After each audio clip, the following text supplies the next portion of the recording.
चलो जी जरा सपनी बाहर कड्डो ते तली उत्ते जहर वहानी इहदी। अल्लाह पाक ने इहदे मूंह दे विच जहर वाले दंद कड़े लाए ने जी, खुराकी दंद कड़े। ऐ वेखना जी जरा जोड़े दा शुगर। कपड़ा छुरी हत्थ विच रखना जी, छुरी नाल जहर वहानी है, कपड़े नाल जान बचानी।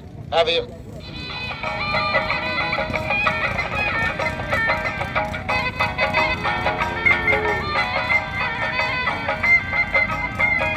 बोलो जी, मैं तेन एक नाग बहावा। ऐ पे मेरे को ये मैं 9500 रुपए का मुल खरीदिया लाला। ऐ वे मैं बेचना कोई नहीं, तुसा लेना कोई नहीं, मैं खरीदिया अपने शौक वास्ते। ते बाबा जी शौक का कोई मुल नहीं होंदा। ऐ देख लो जी, ये केड़ा नाग जेड़ा मैं 9500 रुपए का मुल खरीदिया। ये नाग देखो, तेरी तबीयत खुश हो जाए। लाला जी हिंदू है जी, पूजा करते इहनूं अपना रब मनते। ये अपने इलाके च नहीं पाया जाता, इंडिया के इलाके में। मैं इंडिया चो नहीं लैके आया।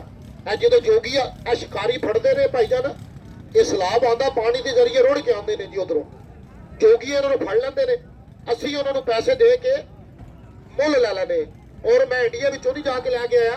ये जो सलाब आता पानी के जरिए रुड़ के आते हैं, तो तुहाडे विचों कोई मेरा भरा छोटा खलोता तो चाहे वड्डा खलोता है, ते कलमा सोने पाक मुहम्मद मुस्तफा कलमा पढ़ के बंदियां विच खलो के मैनूं एक गल कहनी, ਇਹ ਨਾਗ ਵੇਖਿਆ ਹੋਵੇ ਆਟਾ ਮੰਗਣ ਵਾਲੇ ਕੋਲੋਂ, ਇਹ ਕਿਸੇ ਜੋਗੀ ਕੋਲੋਂ ਇਹ ਸੱਪ ਵੇਖਿਆ ਹੋਵੇ, ਜ਼ਿਆਦਾ ਤਾਂ ਨਹੀਂ, ਮੈਂ ਆਪਣੀ ਜੇਬ ਦੇ ਵਿੱਚੋਂ 500 ਇਹਨਾਂ ਦਾ ਪੀਰ ਤੈਨੂੰ ਮੈਂ ਦੱਸਣਾ। ਇਹਨਾਂ ਸੱਪਾਂ ਦਾ ਪੀਰ ਹੋ ਗੁਜ਼ਰਿਆ ਗੁੱਗਾ, ਨਾਮ ਦਾ ਗੁੱਗਾ ਤੇ ਜ਼ਾਤ ਦਾ ਚੌਹਾਨ, ਰਹਿਣ ਵਾਲਾ ਸਿਆਲ ਤੇ ਚੰਗੀ ਹੁੰਦੀ ਤੇ ਖੰਡ ਪਿੱਛੇ ਗੱਲ ਕਰਨਾ। ਮੈਂ ਜੀ ਤੁਸੀਂ ਵੇਖੋ ਜਰਾ ਸੱਪ ਹੈਗਾ ਕਿ ਕੋਈ ਨਾ ਹੈਗਾ ਜੀ।